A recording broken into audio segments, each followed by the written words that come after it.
आदर्श आचार संहिता लागू होते ही हरकत में आया प्रशासन। पोस्टर होल्डिंग उतारने का काम शुरू। राजस्थान विधानसभा चुनाव में बिगुल बज चुका है। चुनाव आयोग ने चुनाव का ऐलान कर दिया। इसी के साथ आदर्श आचार संहिता लागू हो गई है। इसी क्रम में उदयपुर वाटी उपखंड क्षेत्र में आदर्श आचार संहिता की पालना को ध्यान में रखते हुए प्रशासन की ओर से राजनीतिक गैर राजनीतिक पोस्टर वगैरह होल्डिंग उतारने का काम शुरू कर दिया गया है। नगर पालिका कर्मचारियों की ओर से राजनीतिक दलों से जुड़े पोस्टर होल्डिंग हैं। वहीं दूसरी तरफ दीवार पर लिखे सार्वजनिक स्लोगन को हटाने का काम किया जा रहा है। नगर पालिका शहर के मुख्य सार्वजनिक चौराहों पर लगे पोस्टर होल्डिंग बैनर आदि को हटाने का काम शुरू कर दिया गया है। नगर पालिका प्रशासन की ओर से कस्बे में लगे पोस्टर होल्डिंग जब्त किए जा रहे हैं। क्षेत्र में लोगों को हिदायत देते हुए कहा है कि सार्वजनिक स्थान पर किसी प्रकार का चुनाव प्रसार सामग्री नहीं लगाई जाए। इसके साथ ही उपखंड अधिकारी कल्पित शिवरान ने कहा है कि निर्वाचन आयोग की ओर से मिली गाइडलाइन के अनुसार टीम गठित कर दी गई है। हमने नगर पालिका पंचायत स्तर पर टीम गठित की है। प्रचार सामग्री को जब्त किया जा रहा है। क्षेत्र में किसी प्रकार की कोई अवैध गतिविधि हो रही हो तो उपखंड कार्यालय, तहसील कार्यालय व पुलिस थाने में शिकायत दे, जिसकी सूचना देने वाले व्यक्ति की पहचान गोपनीय रखी जाएगी। इसी दौरान थानाधिकारी मांगीलाल मीणा ने कहा है कि क्षेत्र में किसी प्रकार की कोई अनलीगल एक्टिविटी नहीं होने दी जाएगी। चुनाव आयोग की गाइडलाइन के अनुसार पारदर्शिता के साथ चुनाव करवाया जाएगा। विदाउट गाइडलाइन के अनुसार कोई कार्य करेगा तो उसके खिलाफ नियमानुसार कड़ी कार्रवाई की जाएगी। वहीं दूसरी तरफ दोपहर बाद भारतीय जनता पार्टी की 41 प्रत्याशियों की पहली लिस्ट जारी कर दी गई, जिसमें नीमका थाना जिले के उदयपुर वाटी विधानसभा क्षेत्र से भारतीय जनता पार्टी के सुपकर्ण चौधरी को उम्मीदवार बनाया गया है।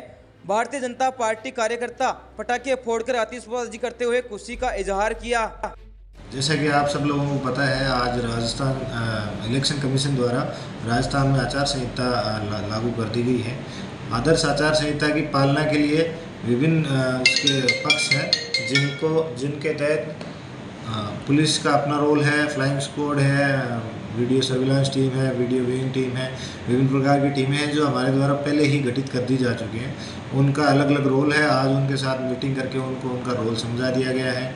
इसके अतिरिक्त हम निष्पक्ष और पारदर्शी चुनाव कराने में सभी जनता से भी मैं ये अपील करना चाहूँगा कि आप सब लोग बढ़ चढ़कर इसमें हिस्सा लें कि भाई कहीं भी किसी प्रकार की आपको कोई भी गलत प्रैक्टिस, किसी प्रकार का भ्रष्टाचार या कोई अवैध शराब का वितरण या कोई प्रलोभन किसी प्रकार का कोई आपको जानकारी में आता है तो आप अविलंब ही हमारे कार्यालय में, उपखंड कार्यालय में या तहसील कार्यालय में या पुलिस को किसी को भी आप अविलंब सूचित करें ताकि हम उस पर शीघ्र ही कार्यवाही करें, ऐसी प्रैक्टिसेस को रोक सकें ताकि निष्पक्ष रूप से चुनावों का संपादन करवाया जा सके। सर, में चुनाव आयोग की स्पष्ट गाइडलाइन है। जैसे ही आचार संहिता लगती है, लगने के 24 घंटे, 48 घंटे, 72 घंटे ऐसे विभिन्न टाइमलाइन के अंदर कार्य करने की हमें टारगेट दिए हुए होते हैं। उनके अनुसार हमने कार्य शुरू करवा दिया है। आज जैसे आचार संहिता लागू हुई, हमने तुरंत जो भी पब्लिक बिल्डिंग्स थी उनसे पोस्टर्स हटवाने और जो बैनर्स, पोस्टर्स या किसी प्रकार की प्रचार की सामग्रियाँ थी वो हटवाना हमने शुरू कर दी है।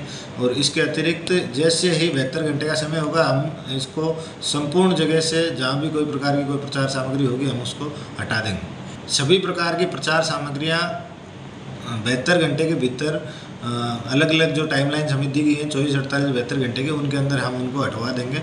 उसके लिए नगर पालिका और पंचायत समिति दोनों को निर्देशित कर दिया गया है और किसी प्रकार की कोई छूट किसी के लिए कोई नहीं रखी जाएगी। देखो जैसे आप सब लोगों को पता है कि अभी विधानसभा चुनाव में केंद्र सरकार की तरफ से अभी नोटिफिकेशन हो गया, लगभग आचार संहिता प्रभावी भी हो गई है। हम कोशिश करेंगे कि हमारे क्षेत्र में कानून व्यवस्था, जो पुलिस के पॉइंट ऑफ व्यू से कहेंगे कि कानून व्यवस्था नहीं बनी रहे, सार्वजनिक रूप से जो चुनाव आयोग की गाइडलाइन है उसकी पूरी पालना कराने की कोशिश करेंगे। क्षेत्र में कोई ऐसी व्यवस्था नहीं हो, बिल्कुल भय मुक्त आराम से अपने वोटर आईडी का प्रयोग करें, वोट डालें। ये सारी चीज़ें जैसे इलीगल जो भी एक्टिविटीज है उनकी कोशिश करेंगे कि हमारे क्षेत्र में कोई हो नहीं। इस प्रकार सारी चीज़ें जो गाइडलाइन है चुनाव आयोग की उसके अनुसार ही सारी चीज़ें हो और उदयपुर वाटी जो क्षेत्र है उसमें एक निष्पक्ष और स्वस्थ मतदान कराने की कोशिश पूरी करेंगे हम लोग। देखिए, जो चुनाव आयोग की गाइडलाइन है उसके अनुसार कोई भी सभा होगी, कोई भी जुलूस होगा, कोई भी गाड़ी पे लाउड स्पीकर होगा, पोस्टर, बैनर, ये सारी चीज़ें उसके गाइडलाइन के अनुसार ही होगी। और जो भी सभा होगी श्रीमान एसडीएम साहब के परमिशन से ही इन चीज़ों की अनुमति द्वारा ही आगे अलाउ किया जाएगा, विदाउट इसके किसी चीज़ को अलाउ नहीं करेंगे। और संपूर्ण सारी चीज़ें एक गाइडलाइन है चुनाव आयोग की, उस गाइडलाइन के अनुसार ही होगी। विदाउट गाइडलाइन के अनुसार कोई कार्य करेगा, कोई सभा करेगा, जुलूस करेगा, रैली करेगा या अनावश्यक पोस्टरबाजी करेगा, उसके खिलाफ हम लीगली कार्रवाई करेंगे जो कानून सम्मत है।